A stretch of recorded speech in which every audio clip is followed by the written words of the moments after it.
Hi, this is Lee Neubecker. I'm here with Jim Meyer from Alongo and Meyer, and we're here today talking about patient medical records, specifically electronic medical records, some of the changes that have happened that impact medical malpractice litigation. So Jim, can you tell me a little bit about EMR and how computer forensics plays a role in cases that you're litigating where you're trying to get a result for your client? Well, EMR has changed everything in regards to medical records. HIPAA is required that electronic medical records both be secure and private. That requirement provides that a lot of metadata is collected with every electronic medical record. That metadata itself is very important in capturing information about where, when, how, and who made the medical record. Can be crucial in any medical investigation. So can you tell me an example of what type of metadata you might be asking for and why it would be relevant to the outcome of litigation? Well, the metadata that is most interesting in most cases is when certain events occurred in a medical record.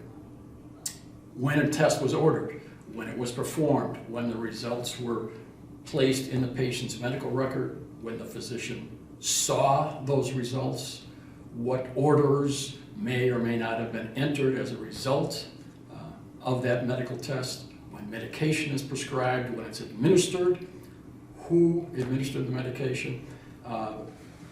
Many of these details are now electronically captured as opposed to being physically noted as they were in old written medical records.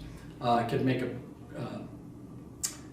big difference in trying to determine when events occurred in a case.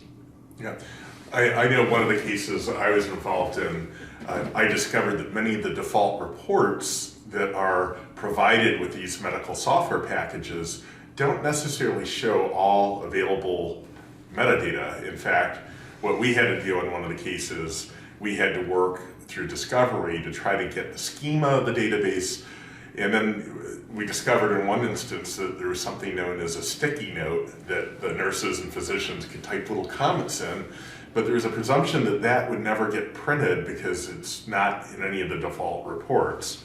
So what we actually had to do is find the table that had these notes and then work to get the data dumped. And as soon as we found that, the case quickly settled because obviously, the hospitals don't want everyone knowing what's going on. That's a disadvantage that a plaintiff in a case may have. Hospitals oftentimes have entire departments, medical informatics departments, in which they have experts that know the ins and outs of the EMR, the metadata collected. Oftentimes plaintiffs do not, but they should be aware of the fact that that metadata exists. Extracting it from the record is oftentimes is a need for an expert, a computer forensics expert, an IT expert. But it's important that plaintiffs and all attorneys, defense attorneys and plaintiffs' attorneys, realize that that information exists as metadata in these records. It can be obtained. It may take a great deal of effort to obtain it, but it's there.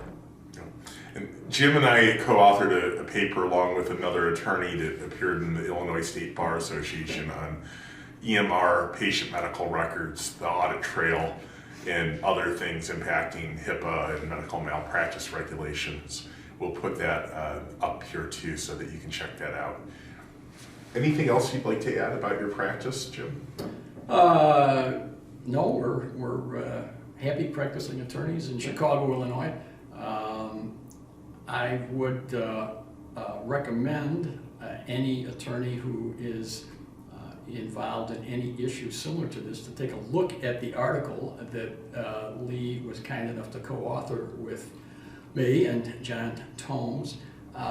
It really has a lot of information detailed information that attorneys should know. Great, thank you. You're welcome.